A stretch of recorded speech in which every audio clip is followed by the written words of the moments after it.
then you can see her and it's the full background. I heard it then said tighten up before on that the- we work on our dreams so we can thrive. If not, we'll work on someone else's and then we'll die. So let me introduce myself to you. I am Wanda D. Hollis. Now the D is for Denise, a name given to me by my grandmother. And Wanda was given to me by my great-grandmother. So there you have it, Wanda Denise Hollis. Now some call me Wanda D and my close friends and family call me WD. But either way, I'm just passing through. You see, I came by to inspire you to live beyond your dreams, to go past the clouds and travel on Mars if that's what you so desire to do. Let me assure you that I truly believe in you. Your visions and hopes are seeds planted in you, put there for a reason, perfectly designed for you. I believe that the universe is simply waiting on you. Let me ask you a question. What are your desires? What is that thing? You know, that thing that burns inside of you. That thing that nags you. What is that dream that used to ride with you? I am here to tell you. I am here to encourage you. I am here to let you know that it's not too late to take that dream off the shelf and give birth and let it kiss the earth and then spread it as though it was a dessert. I am enough. I am enough. And yes, you are enough. You, and you too are enough. Now live knowing and believing that there is nothing, absolutely nothing you can't do. Why? Because together we are more than enough.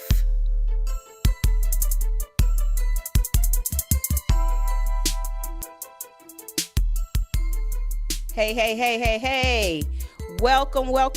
I am Wanda D, the motivational queen. You have joined in on the I Am Enough talk show. Yes, right here in the heart of Atlanta, right here on Status Network. We're under Manifest TV. And if you're here, I just want to say welcome. And also, if you're watching, if you tune in from Facebook, or we're on quite a few different platforms. Let me just name them all off to you. We're on Facebook. We're on Instagram Live. We're on YouTube. And we're on Periscope. Listen, there's no way for you to miss our show, and we're also on Roku. So if you syndicated in, or if you watching from any of those platforms, please reach out, tag somebody, and tell them that it's on. Yes, the I Am Enough talk show where your dreams matter is on, and I have a live studio audience. I'm waiting for them to get rowdy. See, that's all it takes. Just put the word out. Well, guys, guess what? This is our Black History Love Show. Yes, I combine all that together. Why? Because I don't know about you, but I'm Black 365. But, they gave us this month, so we're going to make the most of it. We're going to celebrate. We got some interesting people in the studio today. We have a guest that's joining us all the way from Costa Rica, Miss Dawn James. She's going to come in here and talk about this self-love and give us some tips on how we can serve ourselves, because you know what? It's very difficult to serve someone else if you don't first serve yourself. Wouldn't you agree? Yes. And also we have Misbelief Spivey in the building. She was on our show about 2 years ago, right around this time. This was the Love Show about 2 years ago, and she was on here talking about her book. She's coming back to give us an update, plus some information that she has going on, some other things that she has going on with her business and with her affairs. So she's just coming in here to update us on what's going on with her. And it's a lot of ands going on. Now, we have our women in business, our I Am Enough talk show, Women in Business. They're going to lay out what they're passionate about. They're going to talk about Black history and who stands out the most to them, give you some updates on what's going on in their business, and let you know how you can work with them if you have a need for their services. So I'm excited. I'm ready to get going. And I just want to let you know that if you have any questions for any of our guests, please don't hesitate to call in to 470-251 4647. So all you got to do is call in and ask any questions. But in the meantime, in between time, let everybody know that we're on and it's going down right here live where we on Cleveland Avenue. We're in the heart of Atlanta. So if you're in the heart of Atlanta or if you somewhere close, just come on up, pull up. And if you know the Batman code, then all you got to do is press it. If not, please just send us an email and we'll give you that Batman code, because we can't give out this Batman code to everybody. I'm sorry. We just can't do it. But we do it with selective VIP. So if you're a VIP, I think you are a VIP. I see some out there. Yeah, you a VIP, so call in. Okay, so let's see, is Miss Dawn James, is she in the building? Hello. I hear her. There she is. Yes, Miss Dawn James, I'm so glad that you are here today to meet with us. Thank you. All the way from Wanda. Costa Rica. Yes, I'm sending some heat waves your Thank way. you. We need it because, I almost hung up on you and I wasn't even really talking to you on the phone. But Dawn sent me a message talking about she's trying to cool off. That it was so hot that she said, I'm just trying to figure out how to stay cool today. It's hotter than it's been in a long time. We're jealous. Okay, we're jealous. Hey, you know what? I want you to enjoy it. You can enjoy it.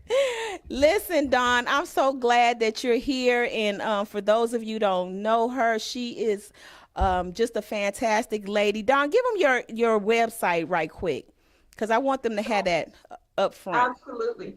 Yeah, so one of the things I do is we host wellness retreats here in Costa Rica. The website is bewellretreats.com. BeWellRetreat.com. Okay, so she hosts retreats, wellness retreats, and that's what we're going to talk about. But first, let me tell you all something, that we do a wake up winning call Monday through Friday on Facebook. So anybody on Facebook watching, and if you want to tune in, it's a group called Wake Up Winning for Entrepreneurs. This past week, we celebrated self-love and self-care.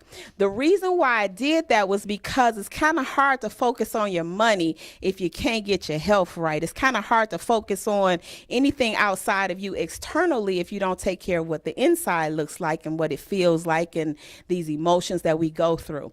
So I dedicated last week to self-love, self-care. Dawn was one of the people that joined me on that platform to talk about and give some tips up. And also she's here today to let you know of a very special event that we have coming up in August. And Dawn already have Miss Lakel Farley says she's in. She already says she's in. So, there's only like 7 more seats available. So I wanted her to come in and talk about why this retreat is so important, and also talk about just how people can get more information and get going with everything. So Dawn, give us the word. Sure.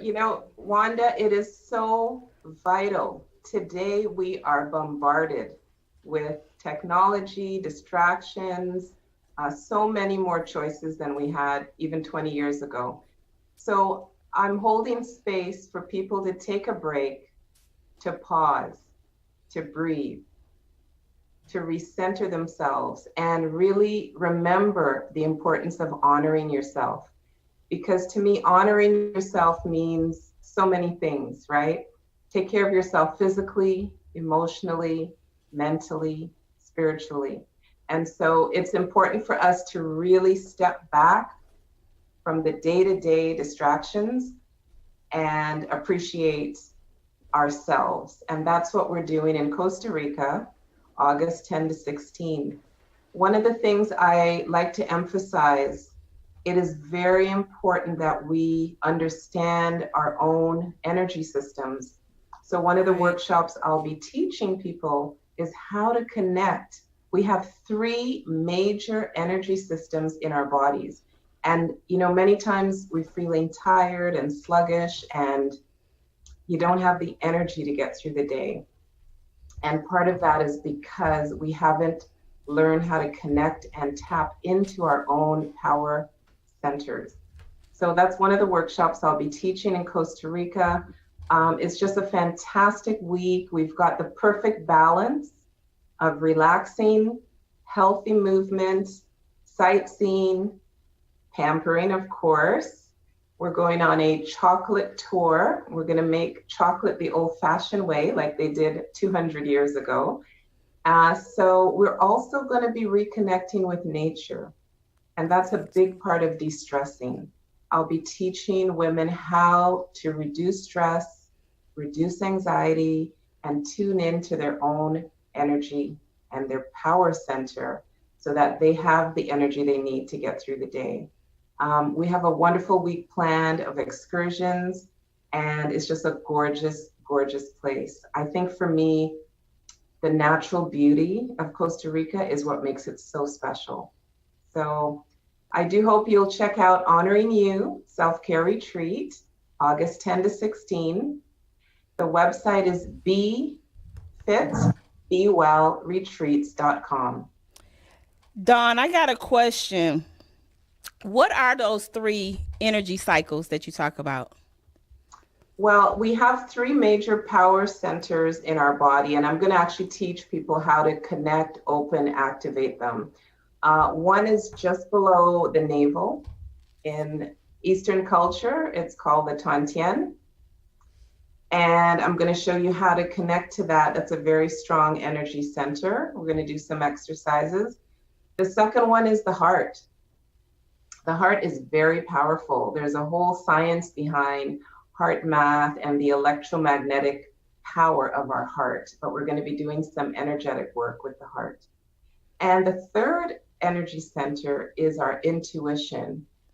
Again, in certain cultures, that's denoted here. We're talking about the third eye, but it's also about inner knowing. It's about having clarity. When you're faced with all these choices every day, how do you tune into your highest truth? And how do you quickly filter out all the distractions and get to the real root of what you need to do?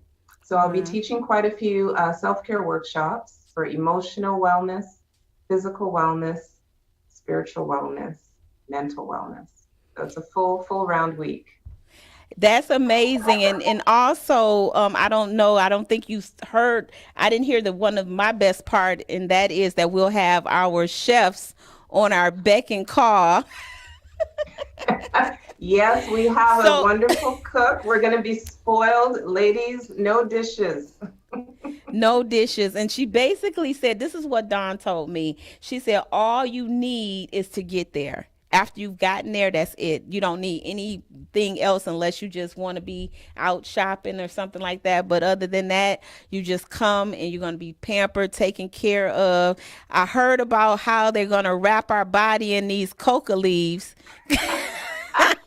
There's a couple of things you might be checking out. There's body wrap, body scrub. Every woman will have 2 spa treatments of their choice. This is to relax and recharge, ladies. So we want you to feel like royalty for the week. Our retreat is all inclusive. So once you pay that retreat fee, we got it covered. Meals, accommodation, spa treatment, all the tours, all the activities, airport pickup, airport drop off. It is a stress-free, you are royalty. So we're going to treat you like royalty. And you said, well, thank you. I'm still stuck on the thank you. And you said this, that we will not want to leave, and when we come back, we will be a new person. I hold space, yes. Everything we do is about making a shift. So when I hold space for the group, it is to allow them to remember not just how to honor yourself for the week, how to honor yourself on a daily practice. So you're going to be taking home tools and techniques so that whether it's 5, 10, or 30 minutes a day, you're going to continue self-care and self-love. That's what it's all about. It's not just for 7 days. Yes. Let me see. I was trying to, let me just address Facebook for a minute. We have Janelle Harris watching. Janelle's all the way in Florida. Hey, Janelle. And Evangelist Carol Davis is watching. Hello, guys. Send us some hearts, loves, and like. We like the way they come across our screen when we're chit-chatting. Yes, And ma'am. Dawn, I think I have some ladies here in the studio. I don't know if any one of these ladies had any questions, but if they do, raise your hand if you got a question. Come on, don't be shy. Okay, good. Hold on one second. Let me get you a mic. I'm gonna get her a mic so then if she has any questions, we want to get those questions answered. And this is what I noticed. I noticed that we as women, we take care of everybody else first and we kind of put ourselves on the back burner for everything that we do. And to me, I had an awakening not long ago, and I said, I have to make my health my priority, and my mental, fitness, my health fitness a priority. And this takes with just how we get up every morning, we wake up winning, we take on the world, and we don't have a release. One thing I used to do a lot, I haven't did it lately, but I used to every Sunday when I left the show, I would go to Jeju for a day, to because the show takes, it's a lot of work that's involved, and a lot of energy that I use during the show. So I would run there right after I leave here and give myself that downtime on Monday. And then I started doing Wake Up Winning. So it was like I didn't have a day off. And I said, okay, well, I'm going to have to readjust this. So can you just tell us, can you really, really let people understand why it's so important, especially as women? I mean, no disrespect to our men, because we love them. And I really think that, we all need to figure out how to get along and work together and build our family structure. But why is it so important for women to pay close attention to their health? Women have a tendency to hold a lot of things in, okay? We're socialized to be quiet, don't speak up, right? And so we tend not to express. Holding this in causes disease, and we're seeing so many young women, especially 30s, etc., going through things that normally we wouldn't see till you were maybe 60 or 70. It's important to find a way to release that stress, and more importantly, have a daily routine, a daily regimen, a daily ritual where you are rebalancing yourself. I talk about mental stress, and as you know, when you've got multiple things going on as women, family, partner, appointments, kids' homework, this, that, teacher, it's overwhelming. So how to find the coping skills to clear your mind, the importance of even meditating at the end of the day. Give your mind a break, because if your mind is agitated, your thoughts are not clear, you're not going to make good decisions, right? We get impatient, we get anxious, we get depressed.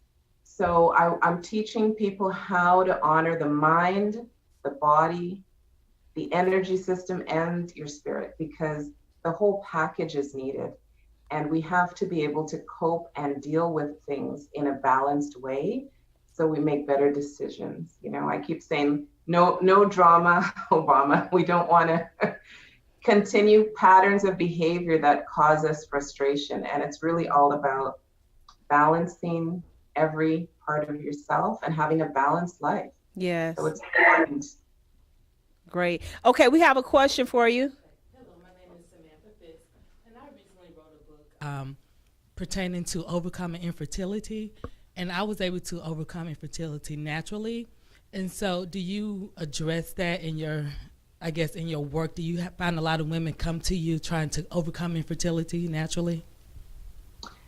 Not a specific medical condition. And I'm not a medical practitioner, but what I see certain patterns where people are either extremely anxious, or they're very depleted in energy, or they're lacking a lot of confidence. The I am enough. One thing I love about this show, it's to remind us that we are complete and we are whole, despite what's going on around us. So to answer your question, not a specific item like that, but I do see holistically people either very anxious or very fragmented. They're losing energy, they're lacking energy. And for me, it's all about teaching people how to tune in and open up some of the own energy that we have so that they can live a more wholesome life. I'd be really curious to know what you did, because it sounds quite fascinating that it sounds like you've tapped into your own inner healing ability. And that's powerful. That is very powerful, to tune in to what we already have and have faith and trust and courage. I think that's fabulous. And the one thing that triggered the question was when you talked about the energy parts of the body underneath the stomach and in between the forehead and the forehead. Those are kind of like pressure points that I used that actually, so I connected the two, so didn't even know. I guess I was just bringing energy to the area by massaging. So that's what triggered my question. I love it. That's, you know what, that's you tuning into your divine wisdom, what we call intuition. You were guided intuitively to work on your own energy system. And that's the power of knowing this. And I think that's what I find is really rich, to teach others how they themselves can become their own healers. Because ultimately we are fully loaded with everything we need. Some of us just need a little nudge in the right direction. A reminder. We got another question. India, do you have a question? Hi, thank you so much for the work that you do. I think this is tremendous. My name is India, and I work in different environments. We all here are trying to save and change the world, right? So I had a question for you. When you find yourself in an environment that, I guess, you have an intuition that it's not quote unquote healthy, like it might seem like there's some energies there that you're kind of struggling with, like how do you do you teach on how to deal with those different energies? And yes, I do. Yes, I use the word spiritual, but what I'm referring to is energy systems. There's 2 techniques I'm going to be sharing on this self-care retreat that specifically deal with that issue, because we are electromagnetic beings, right? We attract and repel all the time. So I'm going to be teaching people in their own field how to clear it, and more importantly, how to keep it at a high vibration, what I call repel. The brighter you are, the more you repel things that are negative, and you will see differences around you, because the brighter you shine, it changes how other people relate to you. I'll also be addressing environmentally what you can do to create peace or calm or cooperation, which is huge. A lot of our frustration in the corporate world is because of lack of cooperation or lack of understanding. So I will share with the people attending the retreat, the spiritual aspect of self-care is all about your energy system and understanding, even within your aura, how to keep it clear, keep it clean, how to repel negativity, because that's a big part of how we relate to the world.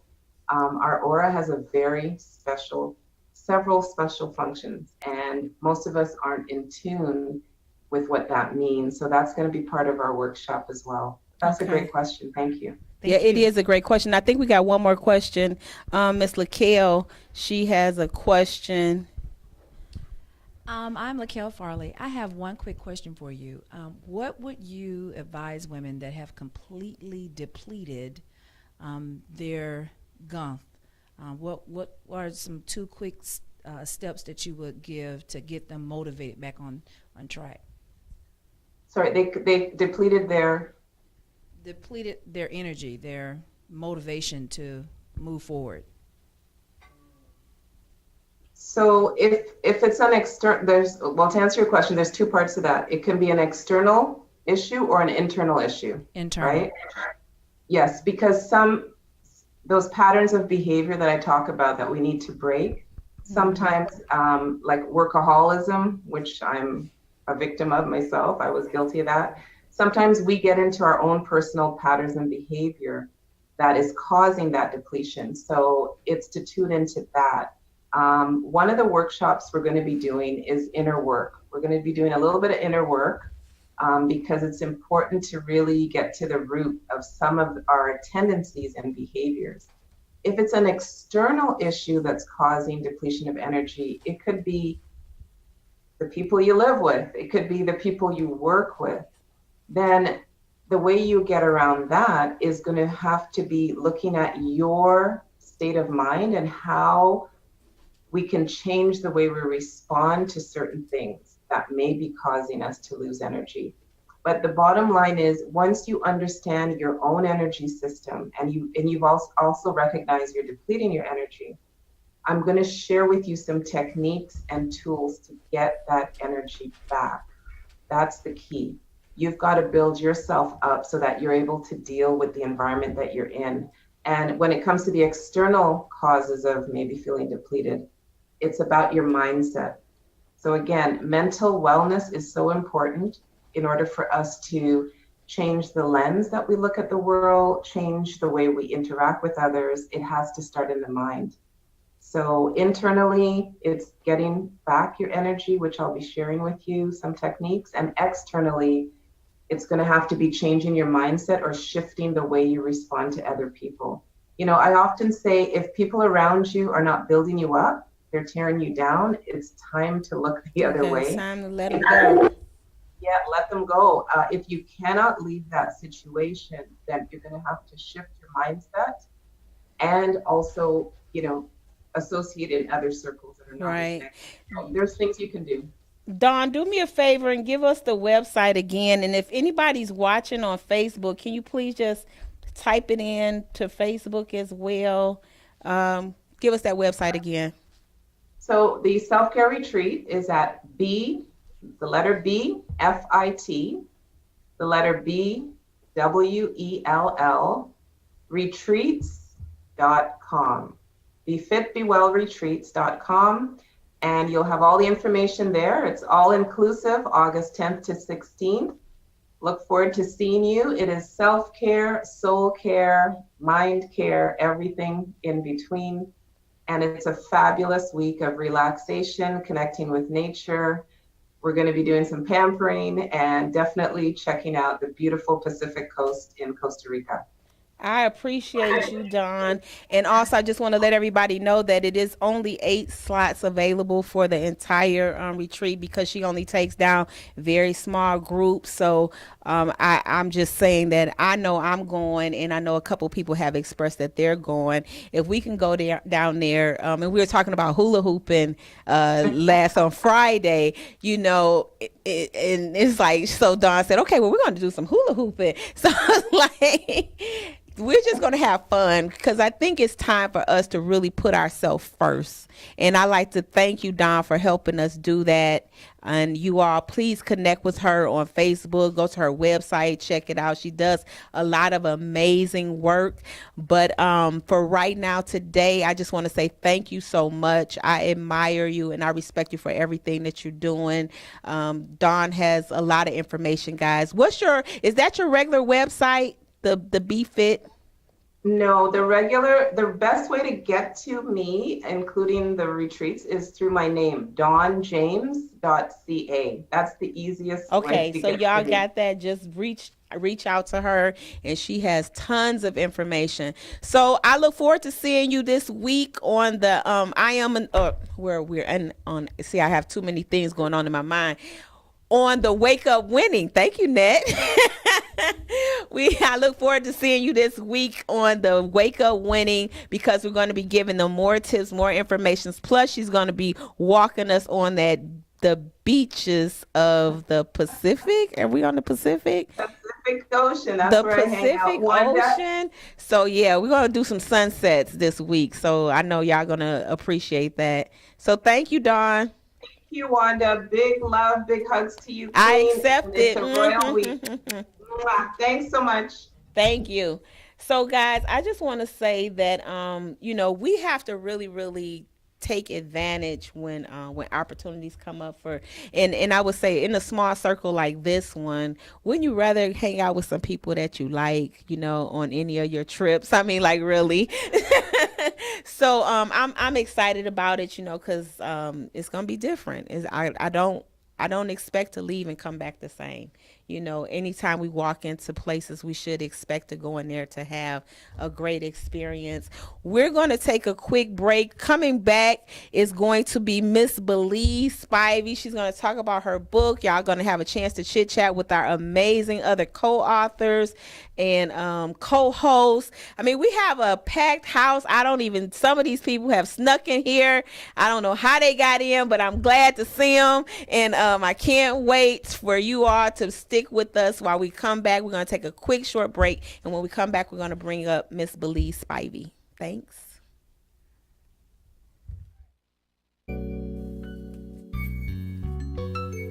Live and learn. Young and dumb, or older and hopeful. The stages are unique, yet similar. Life. We all travel our own path, journey into what we would like to believe is prosperity, facing challenges and in search for victory. But how do we rest? Rest into the knowing that life is purposeful from the moment of conception. Beliefs mostly passed down from generation to generation. Young and dumb, or older and hopeful. Somehow experiences don't always make it easy and less painful. As my mind closes the door to yet another relationship, I drift into my own love chronicles. You know, the kind that starts out hot and steamy, bodies melt like butter, conversations seemingly have an unsurmountable connection. Then somewhere between kisses and back rubs and orgasms, fallouts happen and everything gets questioned. Does he love me? Do I love him? Why did I do this? Why did he do that? Hang-ups and breakups. How do you spell relief? How do you say another one bites the dust? Love just doesn't seem to last for me. But throughout all the fallouts comes victory. The victory of understanding myself just a little bit more. I'm learning my levels of tolerance, flexibility, and endurance. My levels of saying enough is enough and too much is way too much. I can make it without you and you can make it without me. Now what? Picking myself up, dusting myself off, young and dumb, or older and hopeful. You see, it's really all the same. We are trying to outlive the generational curse, passed down and picked up unknowingly. So, to those still listening, let's journey into our own fantasy of, well, you decide. Remembering the curse has been broken, we no longer have to live in the shadows of what our parents did. Let's live, and live, believing that there is so much to give, and love throughout all that's said and done, whether young and dumb or older and hopeful. Stick around, 'cause surely the best is yet to come. Young and dumb or older and hopeful. Live and learn, because surely the best is yet to come.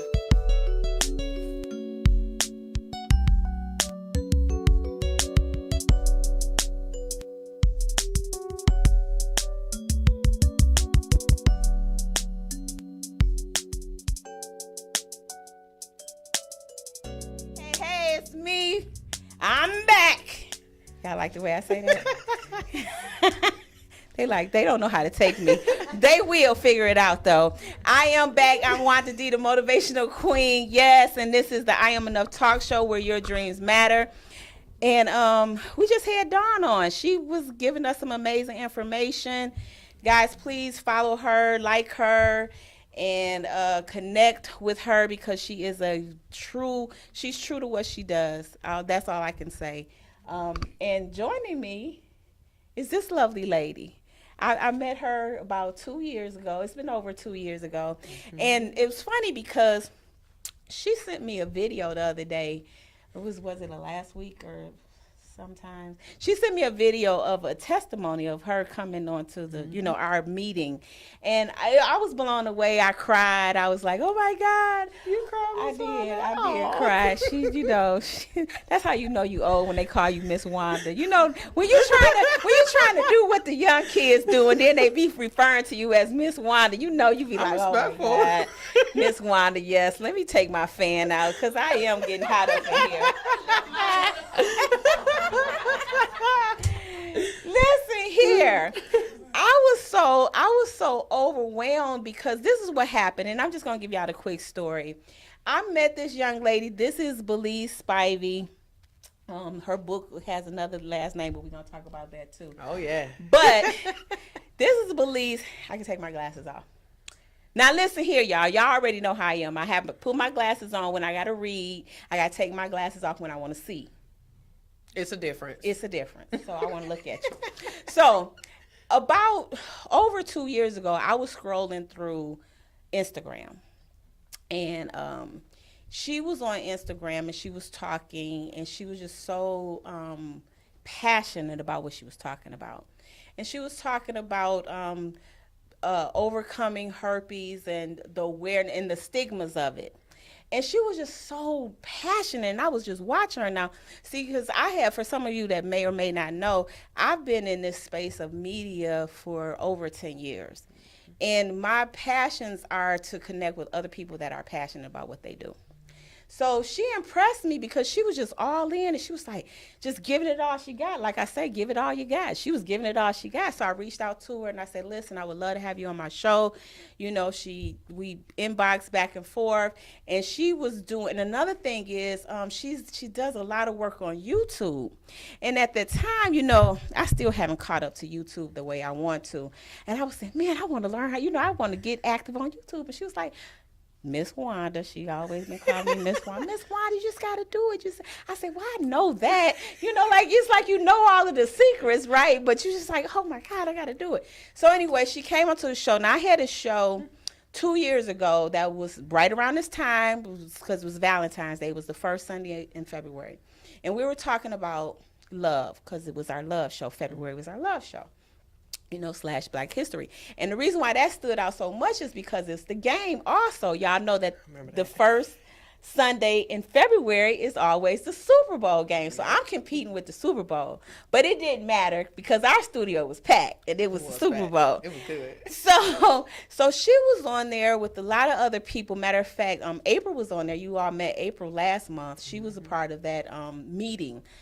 And what impressed me the most about Belize was because of her energy. She was so excited. I have to often tell her to calm down and breathe and, get the message out. I'm better now, Ms. Wanda. I know. I'm looking at you. You're really better. But I say this to everybody because when you really going after the things that you love to do, nobody can tell you nothing different. Mm-hmm. And it doesn't matter. I have people that like to criticize people. Well, you could do it a little bit on this side. You could do it a little bit on that side. And I say, listen here. Don't mess with a person when their decision is to do something. We'll figure out how to perfect it, but let's be clear. Perfection never even counts. What counts is consistency. Oh, yeah. See, consistency beats everything. Consistency and creativity trumps everything. So true. So. That's so true. We meet again.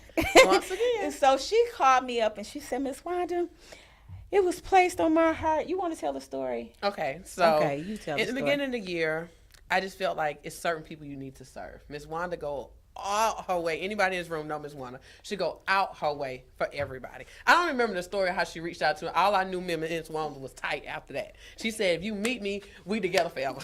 That's what I said. That was so our I was motto. Like, with that being said, we hooked at the hip. So I reached out to her and I told Miss Wanda, it would put on my heart that I need to serve you. I said, I don't know what it's supposed to be. Don't be quick.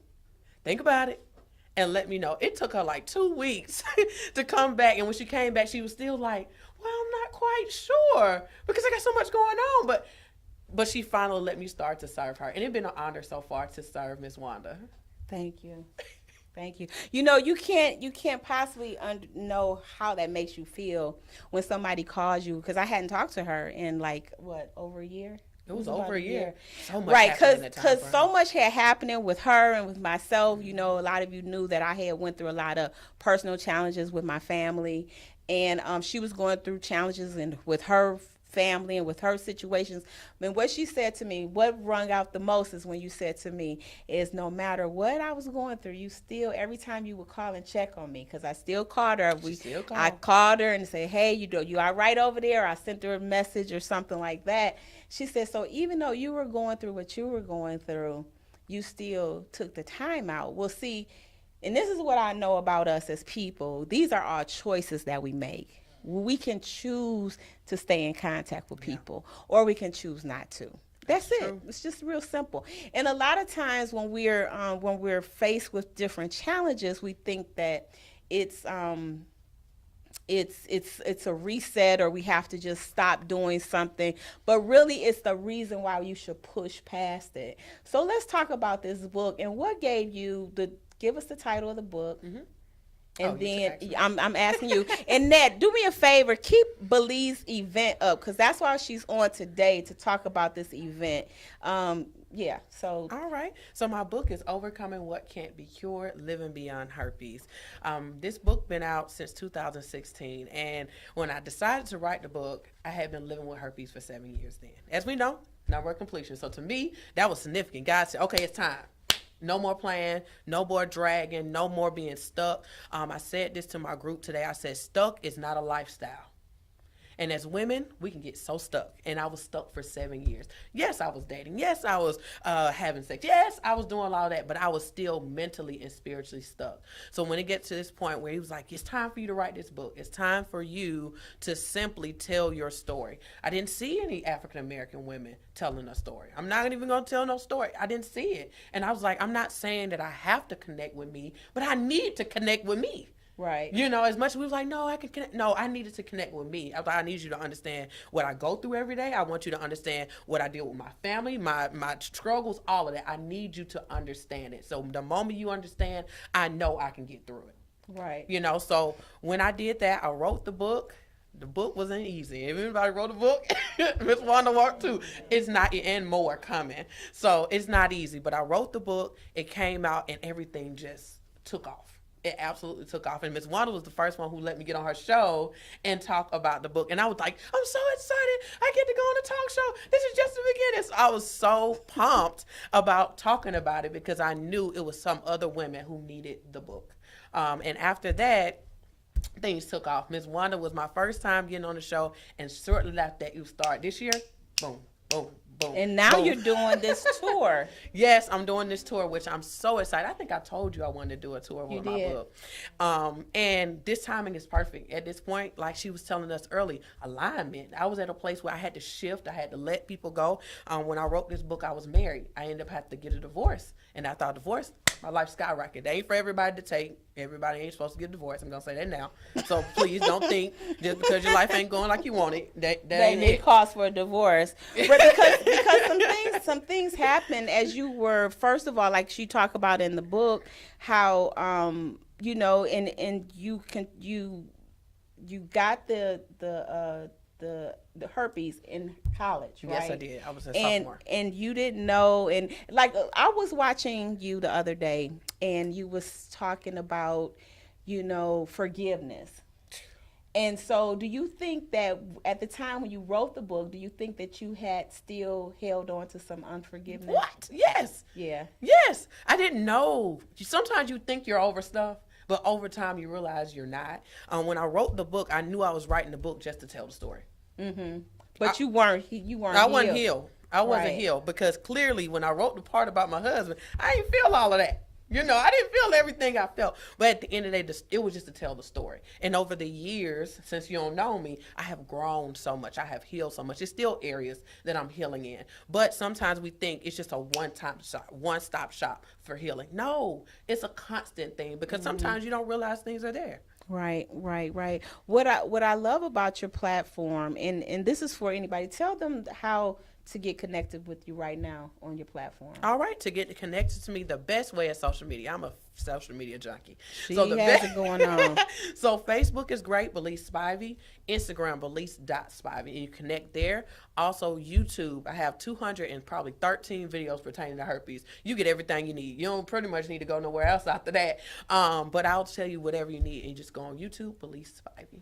And why is this such a stigma? Let's talk about that for real quick. Why is it such a stigma? I know, and you said something real powerful the other day. You were talking about how, you know, people like to put herpes and AIDS in the same category, and it's nowhere near the same category. But the stigma is so critical to people putting it both in the same category, because really herpes is pretty much like a cold that you just keep getting over and over again. So you have to really identify what are the triggers in your body, what you're going through that way. But why is that? Why is The that main reason, from your opinion? Lack of knowledge. The same way I like that people sometimes put it in the box, because then I got something to compare and split down the middle. Right. I say, you see HIV and you see us. You see us, we're still living in hiding. We're still, you know, in shame. But HIV, we got PrEP. You know, we got all this extra funding. We even got to a point now, our president is like, look, it's time to do something about it. You know, now we're getting all that. But they were in the same place we were. And if we want to see a difference, we got to go and have to walk behind them and do the same thing. It's people died. We had ashes still on the president's lawn because people's like, folks' family was dying. You didn't have to have the virus for people to care. And when it comes to herpes, it seems like the only people care is the people who have it. And I feel like until we change us just caring about the person who have it, or me just caring because I have it, and I care because she have it and she got it, and I know she's struggling, then we're not going to really see the change. Right. And then we need the education behind it. The information is so out of whack. Yeah. And that's what and I'm telling y'all, if you are, and this is not just to learn about this, it is not a disease. What is it classified under? They don't like because I know that's the thing about it is okay, it's classified under STD or STI. Okay. But as we know, it's not included in the panel because they really don't want to say that, because many kids are getting kissed. We kissed on family. Depending on your culture, that is just greetings. So we don't want to say, oh, a 4-year-old have herpes because of a sexual encounter. That's going to make us triggered to think they don't got touched or anything like that. And that's not the case. We all kiss on our kids. You know, so I really believe the struggle is they don't want to say that, but it is being transmitted through sexual contact. So really, they just kind of like, it's out there, but we don't want to say that because we don't want to freak parents out when they come in here and we got cold sore on their child. So it's kind of risky, but it is falling under an STD. Okay. It's labeled as STD. So for those, and see what I like about this, and what I try to do is I try to bring y'all the right information. You know, and then you can go further into study. You can hook up with some of the people that I bring on here. And trust me, everybody that I bring on has, first of all, been vetted. They know their area because, again, I'm only trying to talk to people that are passionate about what they do. And if you're passionate about what you do, then you'll go above and beyond finding out the right information. You know, like you said, it doesn't have to be your walk. But if you don't know somebody that has an STD, then you're probably not really being honest with yourself. Or because everybody knows somebody, you know, and if it's not you. And then what I like is the fact that you help people. You give them the words to say to help them tell these stories, and also to be free enough without the guilt. Yes. So what are some of the things that you encourage people to do once they find out that they have an STD? First thing I tell you, feel. You need to feel. As women, we hold. We talk about this all day. And it's true, because we do. We'll allow anybody who have dealt with a health scare, I don't care if it's mild. The first thing you do, you cry, and then after a while, oh, I'm good. I'm okay. And you're not okay. I say cry. She was like, I don't want to cry. I said, no, cry. I'm just going to sit here. And I just let them cry. I said, you need to get it out. If you ever been to a counselor or heard a counselor, you got to feel to heal. You really do, because our feelings let us know that it's something wrong. I always use that as an alarm. It lets you know if you happy or you sad. Or if you're sad, okay, why? And sometimes I ask the lady, okay, you're crying, why? Why are you crying? And they said, I don't know. I said, well, you need to keep crying till you figure that out. We need an idea of why you're crying, because knowing why is important, because then as soon as you know why, then we can move forward. Right. So the first thing I tell them, allow yourself to feel. The first day I call that shock mode. The first 2-3 weeks is shock mode. Now you like, I can't believe my life has changed. I can't believe I can't do what I want. Sadly to say, you shouldn't have been. Let's really be honest, you shouldn't have been. But we do believe sometimes if we're doing everything right. You go to the doctor, you're getting tested, you're like, I did everything right. I really did. And it still happened. It's because sex is risky. And that's something we're not taught. They tell us to do it, but they're not telling us it's a risky thing every time. Married, not married. It's risky. And until we understand and that click in our mind is risky, we won't understand the seriousness of having sex with somebody. But I tell them first, feel yourself out. After that, educate yourself. After getting your education, then you need some support. And that's key. And you know what? These are actually life tools. For real, when you think about it, these are life tools. See, the thing about it, it's kind of like leadership. It doesn't matter whether you're leading a pack of dogs or or an ice cream, stand. It doesn't matter. Leadership is leadership. Life skills is life skills, and we have to feel in order to heal, and we have to feel everything. I mean, I don't care what it is: grieving of a job, of a loss of a job, grieving of a relationship, of whatever it is, a change. I know this has nothing to do with that, but I know people that have to move around a lot. They grieve. Their children end up so affected by them moving constantly, and they don't realize it. And then at the end of the day, at the end of them 21 years of moving from place to place to place, it's like they've created a certain type of person. And like, well, what happened? Well, then they show, whereas every time they left, they didn't really leave in a wholesome way. It was just like the family said, come on, let's go. We going because this is what we're doing. And it wasn't enough time for people to make those adjustments, like understanding that it could be celebratory instead of like a whole rush in the middle of the night and starting over and all this other kind of stuff. So I thank you for that, because those three things, feeling, education, and getting a support. And that's what we all need for everything that we do. You need to find out who is in your support system, who supports you for everything that you do. And that's how we grow, right? Yeah, absolutely. Yeah. So I want to know, is there anyone here that has any questions for Belize before she takes off? And also this tour, this is not just a book signing. You're going to be doing workshops and presentations. So this is very educational. Yes. The first one starts next week. This week. Well, I mean, yeah, because it's Sunday, right? I'm so excited. It's this week. It's so interesting. I wasn't going to do Atlanta. I said, I ain't going to be at home. I'm about to step out. But it was put on my heart to start home, because starting home made me realize all the resources I had. Sometimes you don't realize how many resources you had. So I was like, I'm happy I'm staying at home, because people are teaching me stuff like, Belize, you need to do this. You need to do that. I was like, ooh, I'm at home. I make mistakes at home. It's fine. But when I go out by myself, it's a little different. A little different. I think we got a question. We got a question? Lakel? Okay. Hey, Lakel. Hi, how you doing? I'm doing amazing. Great. I have a question for you. What advice will you tell our next generation? Number one, listen to your mama. Look, that sounds so like cliche, but most importantly, I would say ask your mom questions, ask your parents questions. I'm gonna work it. Okay. Yeah. Ask questions. I think they get really scared and they jump into social media. Number one, social media is not their friends, because they're seeing too much. But I feel like at the end of the day, they need to feel comfortable. And let's go back to mama. She needs to feel comfortable with talking to you about anything. My 8-year-old in there, he can come in here and break down herpes. He can come in and break down his genital. He can break it down, because that's like, I'm not going to wait until you so curious that you jump. He started asking questions. I said, okay, let's time to have the talk. Ugh, it's uncomfortable. You ate, but just imagine when you were 8, what you were seeing, what you were feeling, and our parents didn't know, because we didn't tell them. We were scared to tell them. So when you see things, or you see that she's interested in things, start talking to her. Hey, what you think about this? You talking to boys? You liking boys? It's fine. I love you. I'm not going to kill you. I promise you. Not Be today. comfortable. Not today.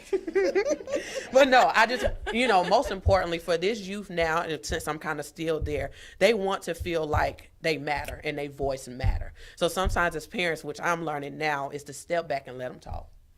That's good. That's great advice. And my granny, she used to always say that if you can't talk to me, then find some adult that we both trust and respect and talk to that person.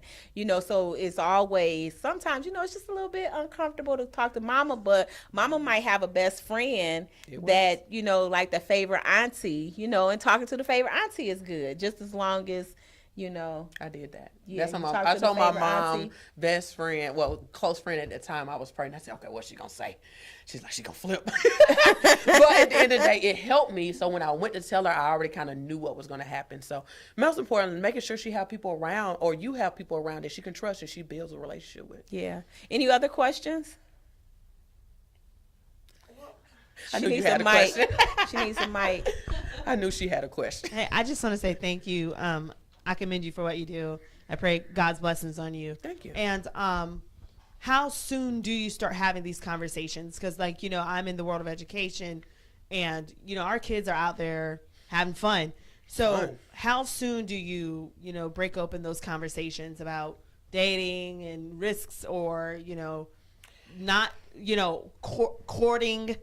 Say it right. Courting. Say it right. So I truly say it's based off the child. We can't make everything a general. And when we make it general, and I know being an educator, you understand that some kids learn verbal, some kids you hear once and they got it. So we have to just learn the child and then go based off that. Because some kids like, Mama, I ain't think about that. It's not a concern. So you don't want to really not talk about it, but you don't want to push it either. If they're not at that place where it's important, still you would say, okay, when you're ready, and put that out. When you're ready to talk about it, let me know. Or go talk to your aunt, or go talk to your grandma when you know you're ready. So it's all about the maturity level for the child. Okay, great. That's great information. And that's so key, because we are all fluid.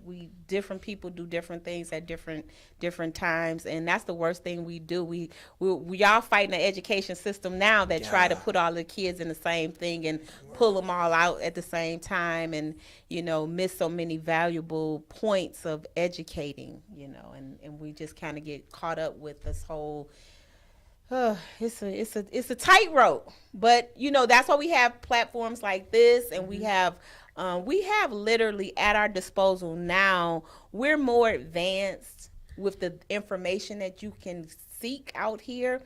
The thing is now is trying to get past the noise of the media. Yeah. Because there's a lot of information, but then you have to be willing to get down there deep and talk to the people that you need to talk to. And I think that's where the groups come in to play, because now you can hear multiple voices, and that it's in a safer environment than if you just go and start winging it on your own, trying to figure it out, So this is somebody definitely, because she has a lot of information. Your tour starts on the 22nd and the 23rd here in Atlanta. Then you'll be going to North Carolina, April the 26th and 27th. Over to Alabama, May the 17th, and then back around to New Orleans. What, Mardi Gras now? She's so silly. Baltimore in July, Tampa, Florida in August, and then Houston, Texas in October. I am so proud of you. I want to invite you onto the Wake Up Winning Call, just so you can come on there and help spread the word more. They can go on Eventbrite and get the tickets to come to the tour. They don't want to miss it. They do not want to miss it. Because on Friday, you get a one-on-one. That's not too many times that you can really she's down. giving up. Let me just say this. She's giving up a lot of value and for this information, so definitely. Let me just give a quick shout out to some people that are watching us on Facebook. Where are my glasses? Hey, Facebook. Y'all know I had to get this right now. Demisha White, hello. Love Keisha Cooley. Felicia Gardner is watching. Pat is watching. Chili's watching. Dawn is now, she's watching. Brenda's watching. Sharon Johnson's watching. Crystal's watching. We want to thank everybody for tuning in. Please keep giving us some hearts, love, and like. We really, really need that. We're going to take a quick, short break, and when we come back, I'm going to bring up this panel of amazing ladies. We're going to chop it up real quick. We are having a great time. Is everybody having a great time? Woo! Okay, then. So this is the love show. What I say all the time is until we figure out how to love ourselves completely from past mistakes, from, bad decisions, from forgiveness, I tell y'all, if y'all don't set that forgiveness on fire, then it's a blockage of everything. When I say everything. It starts with that forgiveness. So I just want to tell y'all that we're going to take a quick break, and then we're going to come right back because we got lots of information to give you. So we'll see you right back.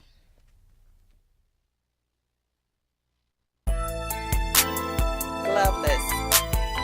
See, this is what I do. I pause these words to serenade you. Do I have your attention? It may take some time, so don't try to find it in this rhyme. My place is not for a petite bath. I'm here to soak down deep in your mind. And like a sponge, my desires to soak up all your thoughts. Play with Cupid's arrow until you get caught behind the sharp spear that whispers in your ear. From old school to new school ballads and iTunes, keep up with the snapping new jack. Yeah, you deserve a big pat on the back. Or should I sit in your lap, dancing? I'll be your private dancer. No money's needed, I'll do it for fun. Sex in the city or in the ride, pull up in the driveway, happy days. Baby, they're here to stay. Tickets to the show, mystery, sci-fi, or drama. Bring on the comedy. Did I just wet my pants, or was that a dream? Expand on them in detention, 15 rounds in the ring. Heavyweight champion, my heart is capable of more. And when you think of me, I want you to believe that our paths were destined to cross. You'll fall to the floor, knocked out. Because the joy in my heart was once lost.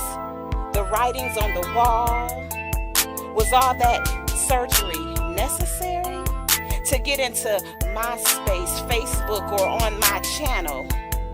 I'm trying to create something new, different, and great. But just like playing chess, be careful of the next move you make. Return to planets of the apes, perhaps a kiss, maybe a hug. But one thing's for sure, I'll be there to show you love. Yeah, I'll be there to show you love.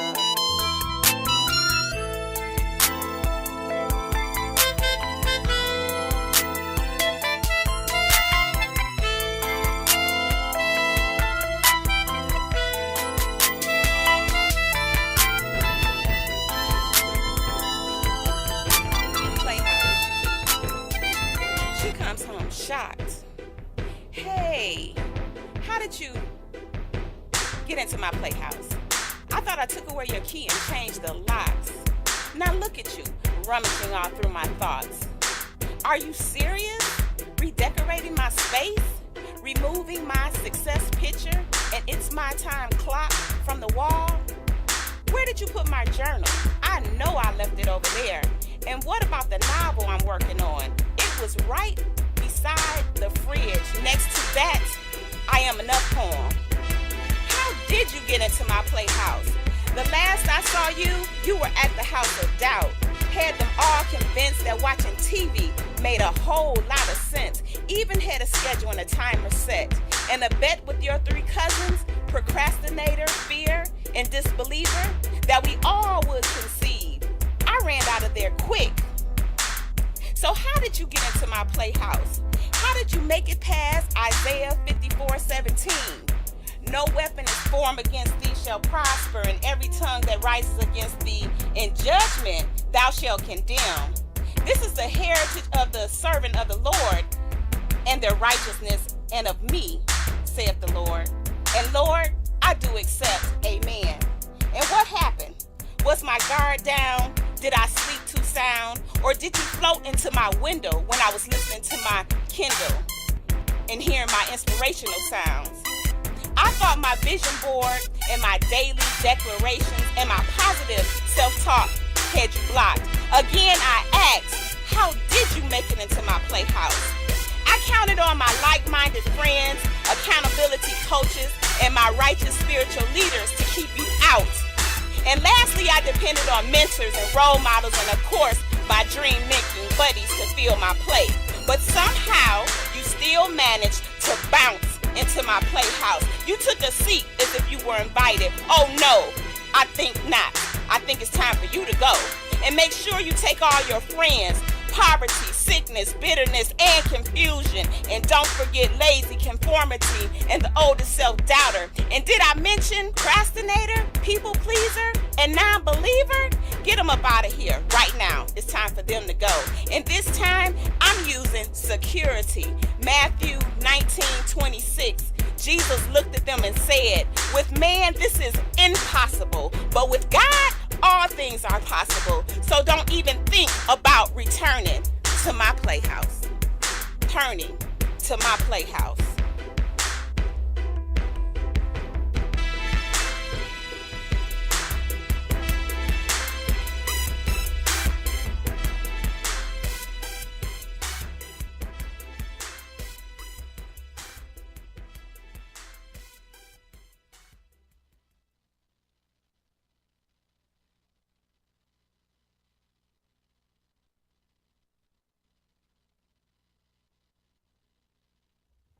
Hey, okay, so that was kind of weird because I'm not used to holding this mic in my hand, and I had the mic down here on the book trying to go talk, but now I see where I needed to pick it up. So anyway, it's me. Yes, it's me, the motivational queen. I'm back with my lovely look, all of these are authors and they're hosts. These are our women of business. This is the panel here. We're missing one.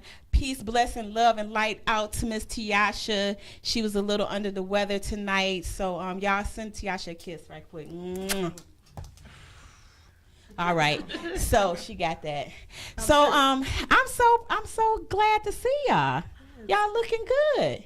Good to see you too. They acting a little shy. That's all right. They're gonna have to get it together. You know, I had to put this panel together because in business, women need a support system, and Belize was talking about it. Dawn was talking about how we as women, you know, we have to know who to go to, who's holding us up, who's lifting us up. So I just want everybody real quick to understand of why we're doing what we're doing is because all of these ladies that you see before you, they all have a lot of stuff going on. And they're making a big impact, and it's up to all of us to celebrate them in their impact that they're making. And I'm honored to be able to help raise the vibration and help lift everybody up. So starting here on the end with all this fabulous going on, y'all don't see her. I want you to move that book out the way because they missing out on these pearls through the camera. There, no, put it this way. Yeah, bring it that way. We want to see the book now. Don't get it twisted. We want to see the book. But y'all see that diva down there? She got all these pearls, these fancy glasses going on. This is her on a bad day. Okay, just wait because this is a better day and she gonna knock y'all socks off. Come on, Ladybug. Introduce yourself. Okay. Well, thank you, Queen Wanda, for allowing me to share the platform with you on this evening. I am Charlisa Herriott, coach, third degree survivor coach, and I am an author as well as of 2 books. This one here is called I Survived, and the second one is Just Believe That Faith Shifts Everything. And I also have a business called Blue Essence Consulting Firm, where we do some consulting work in the criminal justice field to help those who are incarcerated to be reintegrated back into society, as well as coaching, and I said survivor coaching for those who have gone through, women who have gone through traumatic events or pitfalls in life, as well as for those who are survivors of cancer. And Then thirdly, I actually do a little bit of counseling, and that's group counseling for those women who are in need, to try to get back and find the real self again. Awesome. Listen here. Give us real quick your website, because I don't want to miss that. Give us right quick. Okay, you can actually see me at www.charlisa, CHARLISA, Herriott, HERRIOTT, a survivorsvoice.com. Okay, y'all got that. So, Miss Charlisa, what are you doing are you celebrating Black History Month? I am. Okay, so I want to know what's your favorite person or your favorite moment in Black history that you can relate to. I want you to think about that. I'm gonna come back to you. Okay. So in the meantime, going here to Miss Farley, introduce yourself. Good evening, and thank you again for having all of us back. I am Lakel Farley. I am a motivational speaker, an author, a mother of 7. I am the co-owner of Lakel Life Interventions, and I'm the author of I'm Grown, Now What? The book is for young adults ages 18 to 25 to get their first introductory steps into adulthood and financial literacy. I also coach young adults as well. I wrote a second book called Dysfunctional Mindsets. In that book, it discussed young adults having separation anxiety from their parents, going into the real world, and how they can cope with the different emotions that they're going through, and how they can get on a cord to be able to separate from mom telling you everything to when you're entering into the real world. Okay. Look at me. Okay. They gonna kill me. Okay, not today. I'm not gonna get thrown out today. The same question that I asked Charlisa, I just want you to think about that, because I'm gonna come back around and ask that. And over here on my, is this my left or my right? Sure. Okay, my left. All right. I don't know what I would do without y'all. You're keeping me on the track. Okay, pretty lady. Oh, okay. You introducing yourself? Yes, I am. I'm your co-host. Yes, she always. Kiana Faye Webster, Empowerment for the Powerless. I'm the founder and CEO of Love Yana Outreach, a nonprofit organization that provides supportive services to individuals and families affected by domestic violence and or sexual abuse. Awesome. So tell us how to get in touch with you, website.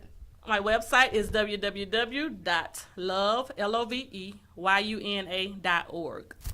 Okay, great. So the same thing, I'm going to come back around and ask you that question. Pretty lady. Hello, Miss Motivational Queen. Yes, ma'am. Thank you so much for having me on the show again, and welcome back, ladies. My name is India White. I am a motivational speaker, entrepreneur, educator, and an author. I'm so grateful and blessed this year to actually have been a part of certain publications, and also with my own works combined, it's been over 20 works. So I give God the glory for that. And my biggest tool this year and my biggest vision is to empower those that are overcoming various obstacles. I was blessed to write a book on overcoming obstacles from your past and to thrive to the next level. And what I found as writing that particular series of books is that there are a lot of hurting youth and a lot of hurting women that need answers, and they need answers today because they feel stuck and they need to know that they can overcome anything. And so I am grateful that I'm able to be a voice in the community to help serve them and help them to overcome obstacles. And I'm also focusing this year on entrepreneurship, and I've got a great event coming in June, and I'll let you guys know more about it. So, keep in touch, because I think that you guys will be really, really excited. Awesome. You know what? I be cracking up, because y'all don't even understand the situations that be going on around here. We got people acting up over there, people acting up over there, people acting up over there. So, it's all good. I just want to acknowledge some of our Facebook. I want to acknowledge some of our Facebook viewers, and I'm not able to log into to Instagram right now to see what's going on with them, but let's see. Thank you for joining us. Mighty Williams, that's my auntie. Hey, auntie. Zanita, thank you for joining us. Thank you, Felicia, for tuning in. And for everybody else, I want you to do me a favor on Facebook. Put down where you're tuning in from, and if you have any questions for anybody, then please just put those down. That so if you want to ask anybody any questions, and I know you probably, like most people, they hear certain things and then they don't hear certain things. So I just want you to know this, that the lady right here, you in a hot seat right now, okay? Okay, so if you getting this seat. She gonna stop getting in that seat. She if you over there, you still will be in a hot seat. So for anybody that's she will help you, and we have a lot of people that's thinking about going into business, that don't know how to get started, that don't know where to find the monies at. This is who you want to contact. She also, now leave up that foreclosure flyer for a moment. She also does so much work in the community, helping people stay in their homes, helping them find resources for if they have to move abruptly, because this is where it was a house in my neighborhood that just recently somebody's stuff was, out on the lawn. And I was like, man, I think that if they had have let us know what was going on, that we all probably could have pitched in and helped out, because that's tough when you come home and all your stuff is spread out for public display. Mm-hmm.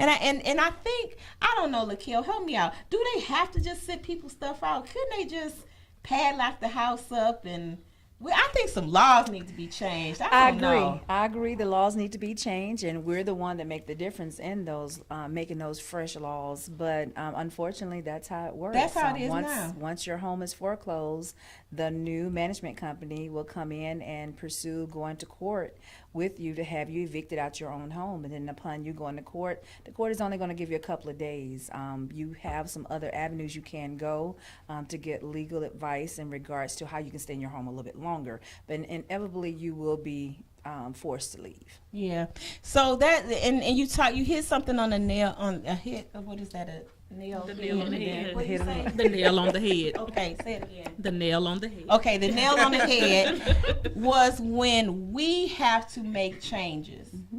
So how do we as a community, how do we make those changes to change the laws from people's stuff just getting dumped out? Because it should be some type of maybe a 72-hour, a 3-day act imposed after the time frame of this, you have to leave.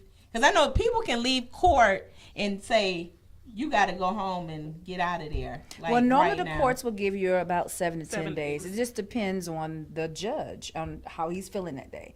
Like I said, if you really want to get a little bit more time, you need to hire an attorney and push it up into state court and take it out of magistrate court for them to be able to stay a little bit longer. Delay. Yes, you delay. But we're also going to talk about this same issue on March the... I was going to say. Right, on March the 30th. And it's going to be an event that's going to be held at the AIE Center. This on a Saturday. It's going to be from 2 to 5 p.m. We're going to go over all the information about Foreclosure Tuesday that is locally in Georgia every month, where people lose their homes. We are going to talk about how to save your homes. We're going to talk about the steps you can take before that final moment, because you can fight back with your mortgage company. Of course, if you have not been paying mortgages for the past few months, you should have some type of money saved. If you don't, there are a lot of help in the community as well, where different churches will assist you with trying to catch up on certain mortgage and bills. Mm-hmm. And you just recently had a seminar a couple weeks ago. Mm-hmm. I did. How did that go? We did. It was wonderful. We had a very nice turnout. That was Super Bowl weekend. You was in competition with. Yes. Mm-hmm.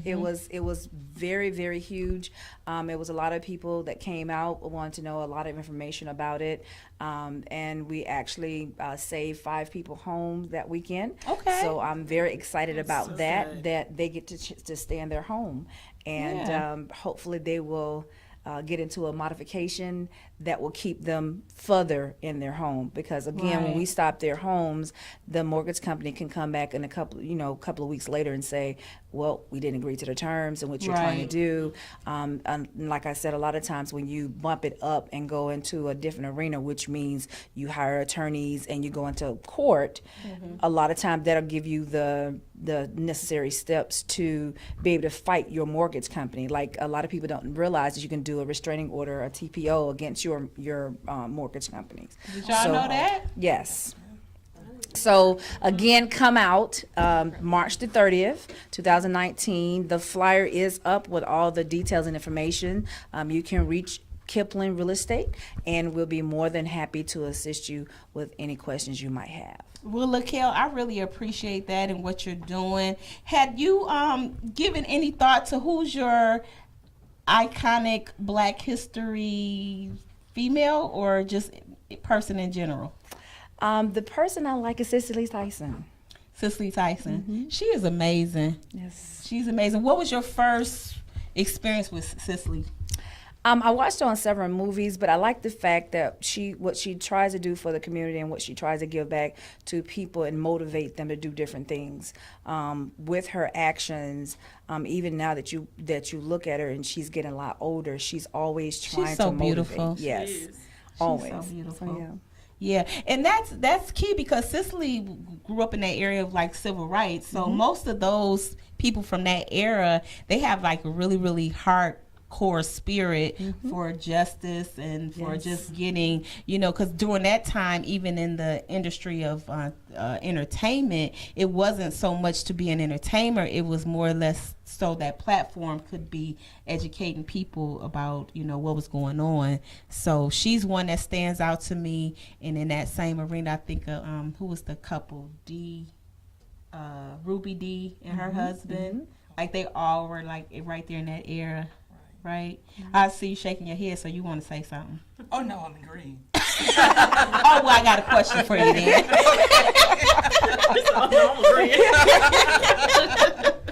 Listen here, Miss Charlisa, who's up? I would say Viola Davis. Okay. And the reason from one, she's from my home state, which is South Carolina. Okay. And then secondly, I think that she's the epitome of where you can overcome obstacles. I mean, when she was trying to get into the entertainment field, there were many obstacles that came along her way, but she didn't allow that to hinder what her vision was and what she believed in. And she still stands for that today. And then she also gives back to encourage others at that, that she's opened up the door and she's allowing others, reaching back to bring them forward too. Yeah. And that's what you do.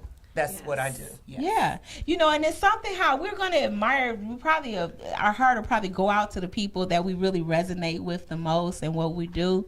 Miss India. Who's next? Miss Daisy Bates is next. Daisy Bates is a civil rights activist back in during the civil rights movement. And she was the lady that was responsible for ushering the 9 children through on to the integrated campus for the first time in Arkansas. She was the president of the NAACP chapter down in Arkansas. And the reason why I love her story is because if she never marched for integration, we would still have segregated schools. We would not be able to go to, universities of our choice. I mean, this opened up everything. Like even us, being here, starting a business, you having a show, like all of these are opportunities that have been given to us because we had wonderful powerhouse women like Daisy Bates who actually went through and made it happen. I mean, this lady had so many people coming after her, so much opposition. Like she had different, groups that were kind of anti what she was about, show up at her doorstep many times, threatening her life. She received bullet cases in the mail, like so many different things that, we don't even think about. It's 2019. My children just go to school. They don't even think about it. I go to school. Like we all just get up every day. Our children go to school. Our children go to college. enroll in classes online. All of this has been given to us as an opportunity because she was the first one that said segregation needs to stop in the schoolhouse, and we need to allow these kids to go through, and we need opportunity for all people. So my heart goes out to her. Yes, absolutely. Absolutely. That is, talk about the trailblazers, Yes. we are definitely, we come so far, but yet we're still, there's so much ahead of us, to go, but definitely those people that open the doors are, is where it is. Why are you looking off? You up. I mean, I done gave you enough time. Look, I done gave them 2 weeks to think about it, but That was solving a secret. Do they have to be alive? No. Okay, well, absolutely. Rosa Parks is mine. Okay, Rosa Parks. Yeah. Rosa Why, Parks. why Miss Rosa? Rosa stood her ground. She didn't get up out that place. Well, yeah, that's true. And you know what? I seen something very interesting, and I posted it. I don't know who paid it attention or not, and I can't really recall it right now. I wish I had prepared for that, but there was a lot of backlash about Rosa Parks, and then it kind of got watered down and stuff. But I didn't know until I really did a lot of research on her that her dad was always into justice and and he really was like a powerhouse, and he was like, you knew not to mess with any of his children. And when people say, well, she just kind of like fell on the train up under Dr. Martin Luther King, that was so not true, because her father really implanted her with the whole standing up for people's rights and protecting everybody. What's wrong? Oh, okay. How about if I do it like that? Look, Net is on me. Y'all know Net is a hard pill to, she be cracking that whip.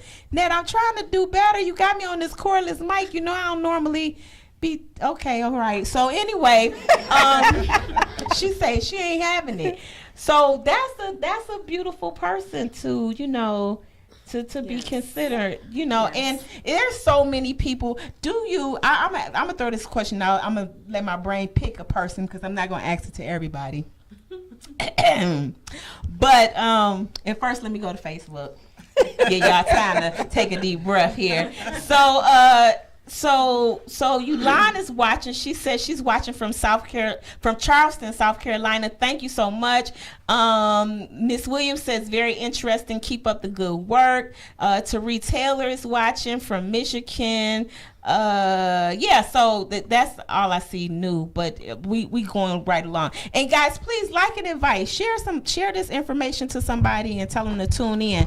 So my question is this, and I'm gonna direct this to this lady beside me with the black shirt on. Because we all can agree that here in the United States, they're still doing crazy, chaotic, stupid stuff that you would think 2019 we shouldn't be there, but we're still here.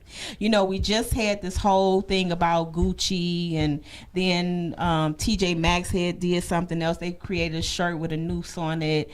And to me, these are just like the distractions of what we should be focused on, and it's kind of like the banana in the tailpipe. This is not a political show, but we're all affected by all of this. So I don't like to get caught up in the politics so much on the show, but it's kind of hard to get away from them all the time, because we're definitely living in this era. And this isn't politics.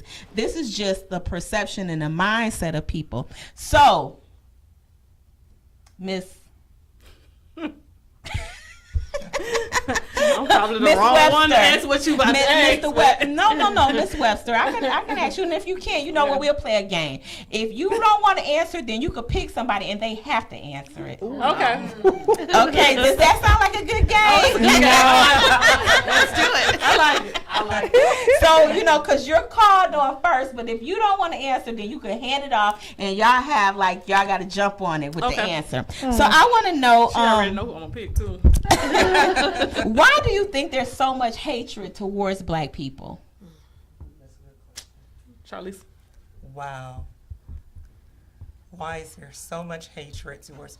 I think because of our history of us knowing that we've gone through so much as a people, and then still yet we can come together and stand in unity, make our voices known, gravitate together, put our minds together, and go for whatever it is that we have set our minds at. Correct. Whatever vision there is, we go after it, regardless of who tells us that we can't do it. If you tell us that we can't, we're going to show you that we can. Yes. So it's the Definitely resilience. correct. It's the resilience.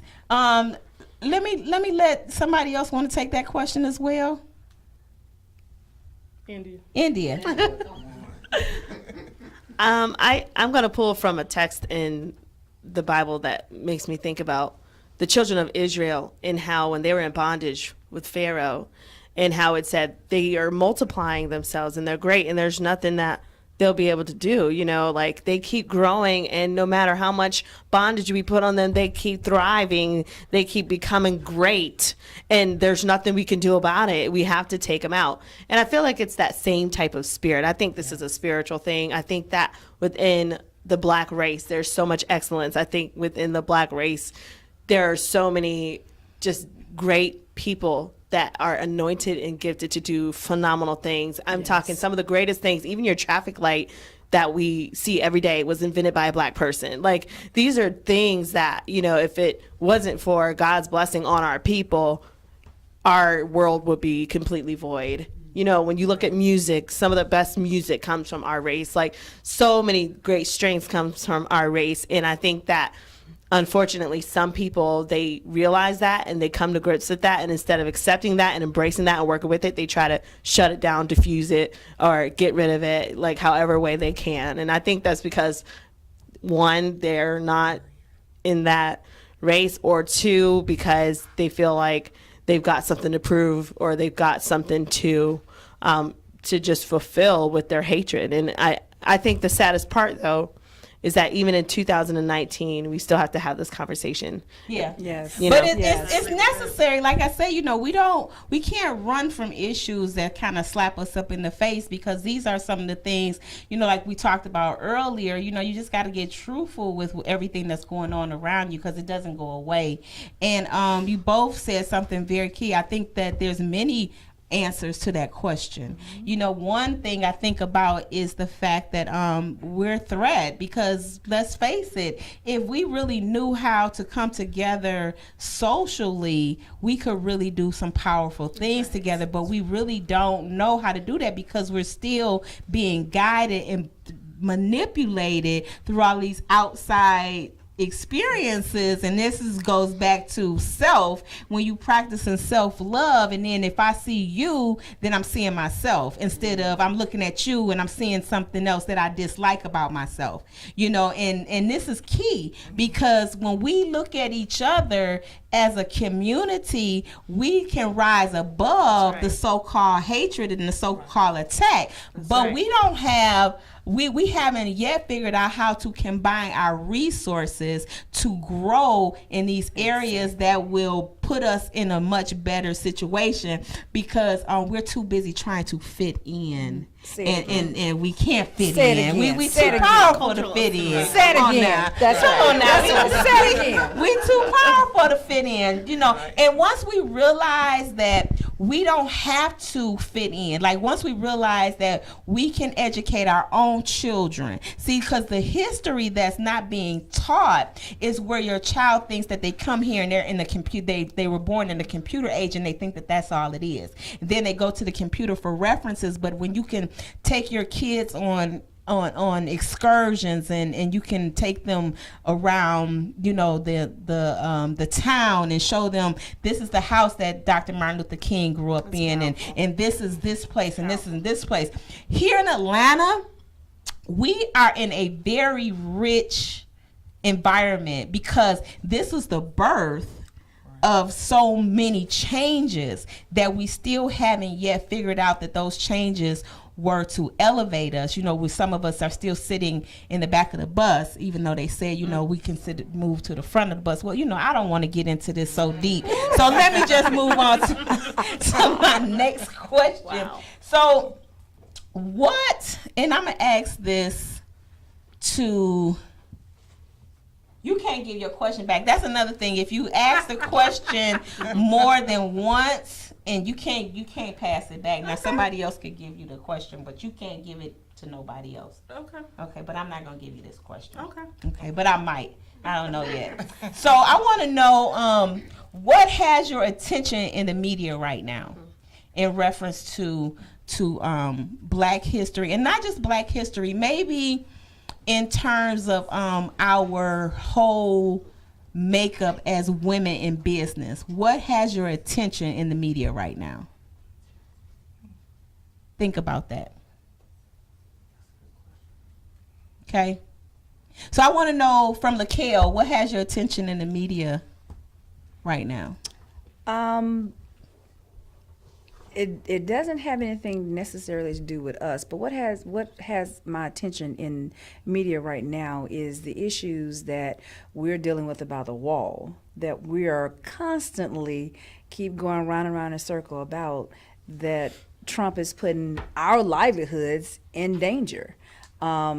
We just came off a recent shutdown, and I want to say this: a lot of people think that when these persons went back to work, that they got all their funds back. At this point, some of them have not, and they're now suffering big time. And when I say big time, they're still in the process of losing different things. They're still in the process of wanting different things that they need just to survive. It was not what he put on media to say, oh, once they go back to work, everything will be good. But again, we took resources that could have been converted to someone else or somewhere else, and we're spending it on a wall. Now, do I believe that we do need some type of security? Yes, we do. But is that appropriate to have a wall for 43 miles long when we can do something else with that money? I totally disagree with that. So right now, I feel that the media is really hyping up on that. But what I'm really concerned with is, let's talk about what they're not talking about. What's behind all of that? What's behind that? Well, I personally believe that, again, he's covering up the fact that we're going to go through a recession. Basically, it is inevitable by the end of the year, we will be stepping into another recession. Mm-hmm. Unfortunately, there's nothing that we're going to be able to do about it. And he's setting us up, but he's using all these hidden tactics and antics and to keep us off balance. In the tailpipe. Yeah, is to keep us off balance. Get you distracted. Get you to looking over there when they're doing something over there. One thing is real clear is that his family is financially wealthy beyond generations. Correct. Because he's in there making some deals that if they kick them out tomorrow, they're gonna be all right. Correct. You know, they came in all right, they're gonna continue. I mean, they came up being in the White House. Mm-hmm. I mean, when the whole thing hits the fan, you're gonna see how major deals was made.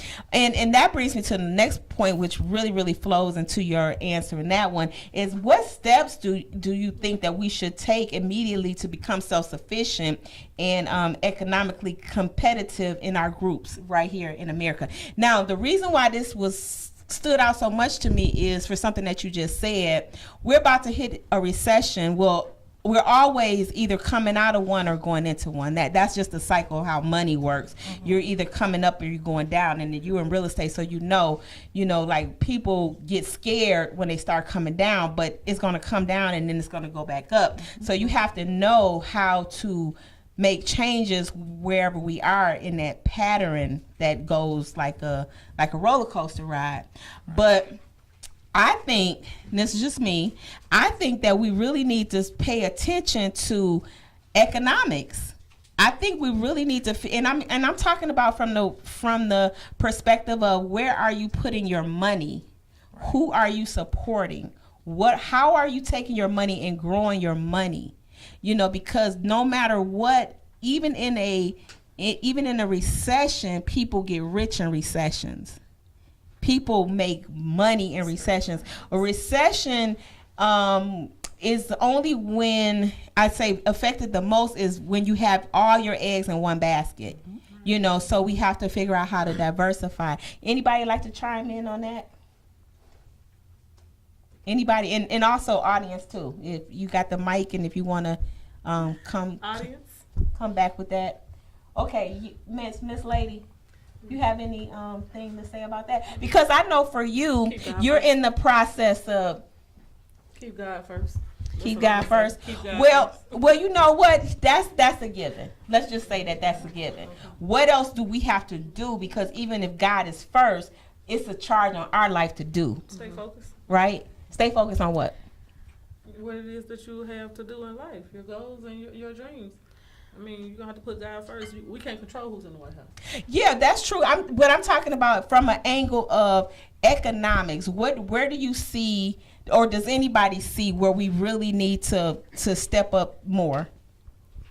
All right, I would truly say you have to have multiple sources of income. Yes. We know that as entrepreneurs, but even the people around us. If you work your job and you love what you do, because we know many friends who are just good at it, and we can't just expect everybody to jump off all of the job force. Then nobody be working, and we need everybody to go somewhere. But it's just truly using your skills and bringing another source of income with your skills. If you're a doctor, you can go out and be a consultant, or you can sell some products or something like that. So I think everybody needs to understand that you just have to have something other than one.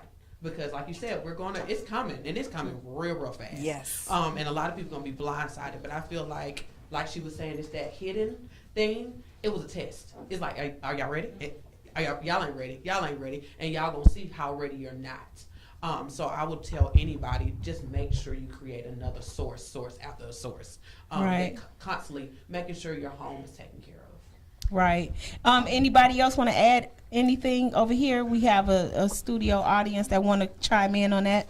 I would like to say, don't live beyond your means. I mean, I know it's easier said than done. And I wanted to ask, I don't know if we're to this one, where I can ask Ms. Lakel a question. In a second. Okay. So what I was going to say is not to live beyond your means. So we didn't hear you? I know that's easier said than done, but I mean, not keeping up with the Joneses. I know that's a cliche. Me personally, I've been through a lot of financial rebuilding, but right now I have a Honda. It has over 300,000 miles on it, but I do not have a car note. And I'm going to ride it at least until the wheels literally fall out. But it took me a while to get to that space now, but hopefully I can ride it another 200,000 more miles, and then eventually I will. And those are some good cars. They were built to be turned over several times. You say you have a question for Ms. Lakel. Go ahead and ask your question. So my background is education. I've worked in high schools before, and I know earlier in your introduction it said something that you work with high school students or with financial literacy. So what are your thoughts on, I guess financial literacy being part of a graduation requirement or mandatory elective in the schools? Because that's where we're missing. Because a lot of the mistakes I made, I didn't learn until I had to learn the hard way. I'm excited. When I tell you I am very excited about that, I'm very excited about it. My reason for being excited is because, again, I just experienced this a couple of years ago with my son. He came out of school, and one of the things is like, okay, Ma, I graduated, what's next? And a lot of the things we thought that they should be teaching in school, they no longer teach. They don't teach us like they used to teach us back in the day, home economics and stuff like that. They don't even go into that anymore. So when he came out, it was like, okay, son, he knew about his bank account and everything because I've taught that for a while. But then how to fill out an application, how to create a resume, which they are teaching that now in school, but they're limited. How do you fill out, get an apartment? How do you the simplest thing is how you read your paycheck. Even adults, older age, don't know how and understand how to read their paychecks. And I found that amazing. I can calculate down to the penny my check, my husband's check, my son's check, anybody's check that's in front of me. I'm going to calculate down to make sure they're not cheating you. They need to understand it, how to deal with taxes and stuff like that. So I'm elated that they are getting ready to put this in the school system.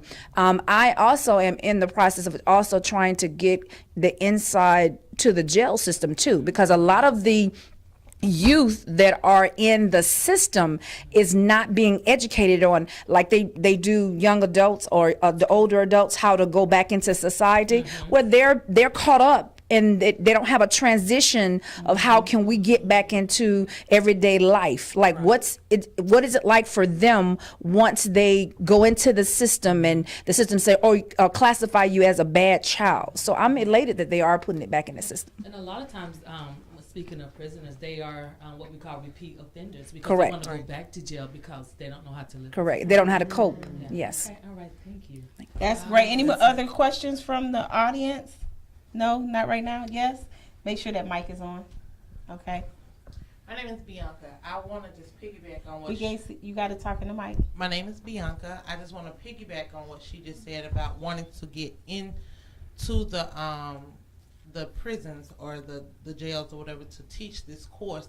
I'm a convicted ex-felon, I want to say, but in federal prison, it's required that you take the class. That's part of one of your exit classes that you have to take. So as far as state prison don't have it. Correct. So they Correct. need it. Correct. Absolutely. And you know what? You touching on a lot of stuff because schools are not created for entrepreneurship. Correct. First of all, schools are created for employees. Right. They're not trying to educate us so we can be self-sufficient. And they start at an early age. They even start in middle school. My daughter is been taking all kind of tests to determine what she's more likely to like when she get in high school. So they start molding them at the 10, They teach 11, your 12 kids how years to be old. dumb. Yes. And they're basically teaching them how to work for someone else. And and the conversation Car's like, no, you're not. It's okay to work for someone else, but what about your own ambitions and dream? What about if what you want to do later in life? I'm not saying that you can't work for yourself, but I'm saying if you want to work for someone, work for yourself too. So that way, again, you have different streams of incomes, and that's important. I can tell you something else that's essential for when we get ready to go in this recession, your credit. Please make sure you are correcting your credit now, because believe me, when we go through these recessions, all these wonderful houses that are listed for $200,000 and $300,000, when they go through the recession, they will fall down in price again, and you'll be able to get them for dirt cheap. But guess what? If you do not take the moments now to correct your credit, you won't be able to get them. So this is the time for you to take the time and again get your credit straight. Exactly. I love it. I love it. Because, I think, and this is where I am at with history and then with our current state. Remember back in the day where you saw more businesses thriving in our Black communities, and now you don't see that. Now you see where businesses are thriving, but they're not our businesses. The Black dollar, we overspend on everything. We don't question spending. We spend, and we don't spend. Our money doesn't stay in our community, So these are some things that if we're paying attention to how they're educating our children now, and you really, I say this all the time, you don't have to send your kid to school. You don't have to send them to any school, public or private. You have enough resources where you can educate them and you can create them into becoming entrepreneurs, creative thinkers right now. I think back in history where how we would go to school, like in Africa, we would go to school to study what our gift was. And now we're not doing that. They're sending our kids to school to just learn information, not to study what your gift is. So if I'm gifted at speaking, I should be going to school to learn how to become a better speaker, not to go to school to learn how to work on cars, because I'm not really interested, but they want to put me in shop class because, quote, you need a elective and it has to be in that particular area. And it doesn't make any sense. So this is where I say, as parents, and I pray for parents every day. I'm not on that front line like I used to be, but I pray for parents to take a real hardcore look at what their child is learning and spend time, because this is definitely a new era. Kids are absorbing so much information. They're processing it really quickly. These aren't the kids that you would just say, hey, go over there and do that. Our kids are geniuses, and we don't tap into that spirit of them. Yes, they're creating programs, and their mind is going, and they can take any type of electronic device and turn it inside out. And these are the things that we really, really, really need to be paying attention to, not trying to make them be a good student. You really should try to figure out what your kids are thriving at. We having church in here. You want to say amen or something?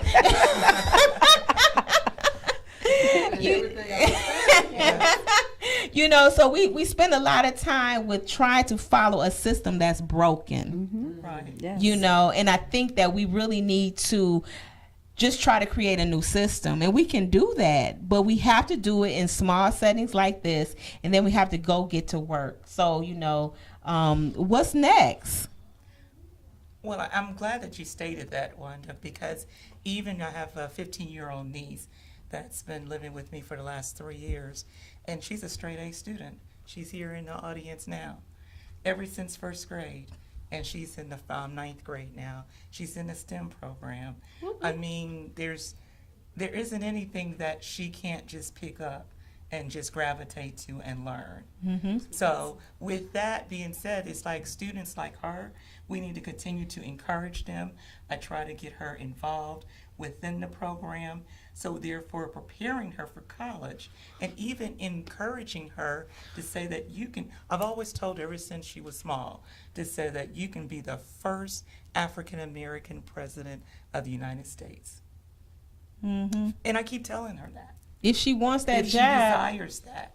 And then that way we just back her up and she can go for it. She can do anything. That's the beautiful part about this life that we live, is we can actually do anything. We can. We prove. I mean, it's proven that we've done anything. So it's like, what's next? How do we solve some of these problems when you see that they're trying to sway us in the one direction that we really don't need to be going? Mm-hmm. I think about when Trump was hired in for that job and promising people that he was going to see this would never made sense. How could he possibly tell you that Mexico is going to pay for something? He doesn't run Mexico. Correct. Like he had all of them following, like, yes, we're going to take it back because he's going to make Mexico pay. And he was like, look at them, they're really believing it. Look at them. and then the Mexican president, he was like, y'all really thought that was gonna happen? I mean, like, really? I think it was the ex-president. He was talking, and I was cracking up. My was fell on the floor. He was like, y'all really thought he was gonna come over here and tell us what to do? Yeah, okay. So now he said that he gonna make y'all pay for it. Mm-hmm. Yeah, that's what he said. That was the whole thing. So let's come around the table right quick. I know we got some things going on, and I say this to anybody watching. See, these are some issues that we have to address it, and we have to talk about it, because if we don't talk about it, it's not going away. We have to be sure that we're focused on the right thing. Everybody up here has their own project and their own passion of what makes them, strong in their field. But together, collectively, we can win in all these areas. But we have to be very, very mindful of what we're doing and where we're putting our focus at. You had said something, really. Come over here. Get a little closer. You had said something very, very key, and that is keeping God first, and then focusing on the things that matter. So if we're focusing on 99 different things and none of it adds up to a hill of beans, then we're going to see ourselves stuck in that same poo-poo, and who wants to be stuck in the poo-poo? Nobody. So you have an event coming up on the 21st. You want to talk about that? Yes. It's a Black History program. I am one of the sponsors for. It's at a daycare in Decatur. Yes. Daycare in Decatur. So y'all in the deck Where they say Decatur where it's greater. Decatur where it's greater. That's where we'll be Thursday. What's this, February 21st? Yes. And y'all can bring At y'all 5 o'clock, children out. bring It's the a kids. community event, so bring your kids out. Now, what can they expect when they come in? What are we going to be learning or Well, doing? we're going to be talking about Black history and just letting the kids really present what it is that they, want. So the kids are doing presentations and Okay. we're just, the sponsors are getting together to help, make that event happen for the school. That's beautiful. We have to support our kids. Do you have another event coming up too? Yes, it is the book signing and conference it's in Orlando. Okay, when is that? It is March 8th through 10th. March 8th through 10th. Did you send me the flyer to that?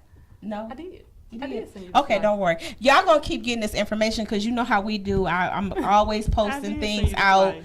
so y'all can get everything that you need. And then we have your event that's coming up on the 30th. Correct. And that's where y'all can get the foreclosure information. Net's been putting the events up so y'all can get that information. And Miss Charlisa? Yes, I have one that's coming up on February the 27th, and it's the Journey to Surrender talk show. And Belize Spivey is also going to be I saw that. co-host on that as well with me. And that the hostess would be Shaniza Volkov, and it will be streaming live, and it's on WGNM TV, and then CTN, which is the Christian Television Network out of Middle Georgia on Channel 46. Okay, well, awesome. India, you got something coming up? Yes, I have an empowerment summit that I am going to be a part of, and that is this weekend on February 23rd, and it will be in the Tampa Bay area. And so it will be a panel of about 10 to 11 entrepreneurs, business owners, and other leaders in the Tampa Bay community reaching out to Tampa Bay. Okay, awesome. So guys, I want everybody watching, kings and queens and everybody in between. I want y'all to pay attention and get connected with these ladies. You'll continuously see information about what they're doing and how to connect with them. And so if you're out and you hear somebody say, hey, I want to open up my business, please shoot them over here to this lovely lady over here in the brown. Excuse me, because she can help you get your business set up right. Tell you about all those little things that they don't tell you when you're starting a business, so you can set up a meeting with her, excuse me, and get you going in that area. There's so many resources at your feet, and I want you to pay attention to the people that are bringing you the information. These ladies up here have a heart of gold. They're operating out of their love zone. They do the things that they do because they care about people. It's not about the money for them. It's not about trying to impress anybody. It's simply because this is the journey that they're on. And I'm glad that we kind of bumped into each other, because people's journey, sometimes, you cross paths with certain people, and some people mean you good and some people don't. So you have to always be using your discernment for that. Thank you, Nat. You have to use your discernment, and you have to recognize when you see good people, how to be a blessing to them and how to come in serving. A lot of times we think that we need to run the show, but we don't. We just need to offer some support. There's a lot of organizations out here that do similar things, but not on my coughing rubbed off on you. But so now it's the time, and that's all I got to say about that. Now it's the time for us to pay attention to how we're loving ourselves, how we're taking care of ourselves, how we're remembering those trails that were blazed before us. That's what this love and Black history awareness is all about, remembering the trails that were blazed in front of us. I know for me, I'm so connected to my ancestors because their blood, their DNA is what runs through my soul and my spirit. And this is how I choose to serve, on this platform of media, and not just here on this platform, but also all media, like social media, print media. We have so many avenues at our disposal to help educate people. So that's what I'm most proud about. And ladies, you know, y'all make me smile all the time. Just so, you know, I get so tickled when I see them post anything. I be like, oh, they're doing that. Why didn't they tag me? They don't be tagging me. I be finding out on my own and, you know, tagging myself in. And, well, why are you not even in there? That's okay. I'm tagging myself anyway. So if you come on over. Because we have to, you know, like I say to anybody, what does it cost? Especially because a lot of us are on social media all the time. What does it cost to just like and share other people's information? Nothing. It doesn't cost anything. Why is it so much like, oh no, I don't want to tell everybody about that? You can't hold these secrets. You are a blessing to be a blessing. That's right. And I think if we realize that we are a blessing to be a blessing, then we can help bless more people. Would you agree? Correct. I do. I definitely agree. Yes. I definitely agree. Yes. Okay. So so until we meet again, hey y'all, it's been fun. Yes, it has. It's been lively. Please connect with everybody that you need to. One thing that I want to mention, leave that flyer up, Net. Wake Up Winning for Entrepreneurs starting Monday. We're going to talk about mental mindset on your money. Y'all haven't seen one side of me. Y'all going to see it next week. Because I am so laser focused when it comes to your business. You got to have a clear vision, not to just be saying I'm doing this because I want to help everybody, but clear visions of what do you want, what do you need, and who do you need to go get it, because somebody got your money. That's right. When it comes to your business, you need to figure out who it is, and some of the keys that we're going to go over. We're going to start tomorrow morning, 6/11. On the Wake Up Winning for Entrepreneurs. Y'all can join that on Facebook. I have a question. What's your question? Do you have a late show? You know what? It's replayed. See, this is what I get. You know, I don't care nothing about these late birds. I'm up at 4:00 in the morning. My day is like, I'm over with by 6:00. I'm done. I'm done. I don't do nothing. My daughter say the same thing. Mom, why don't you go live? You know, I don't care nothing about that. By 8:00, I'll be ready. I gotta do, but you know, you can watch it on the replay. And you put in there, what you put in there, Lakel? I am enough. Replay. Oh yeah, replay. Lakel be up with me every morning, watching, participating. Yes, she does, and she know all the rules. Mm-hmm. Yep. So that's where I'll be tomorrow. I see it sometime. Yeah, I know you do. Up under them eyelids. That's okay. I love you. So, listen, kings and queens, it's been fun. We always, it's a pleasure and an honor to let us come into your life. And we appreciate you. I appreciate you. I just want you to remember this, that in life, you are powerful beyond measures. You are great. You came here for a divine purpose and for a divine reason, and it's up to you to understand what that purpose and what that reason is. And if you get your mind right and start to believe and focus on the things that matter to your heart zone, you will go far beyond what you ever could imagine. So I want you to do me this favor until we meet again. Open up your imagination and imagine where you want your life to be. And then set a course and do a plan of action to get there. And know that right here is a platform where you can get in and you can express anything that you want to at any time, as long as you believe that you can do it. It's me, Wanda D, the Motivational Queen. I love you, and there's absolutely nothing that you can do about it. Bye for now. Good night. Bye. Good night. Wanda is considered one of the most passionate and positive people you'll ever meet, both personally and professionally. Her inspirational mentoring, sales, and customer service training has dubbed her to be Wanda D. Hollis, the Motivational Queen. She launched Wanda D TV, a revolutionary online real estate talk show where local businesses and community leaders discuss their services, issues, and concerns. Wanda is passionate about helping people achieve their goals and dreams.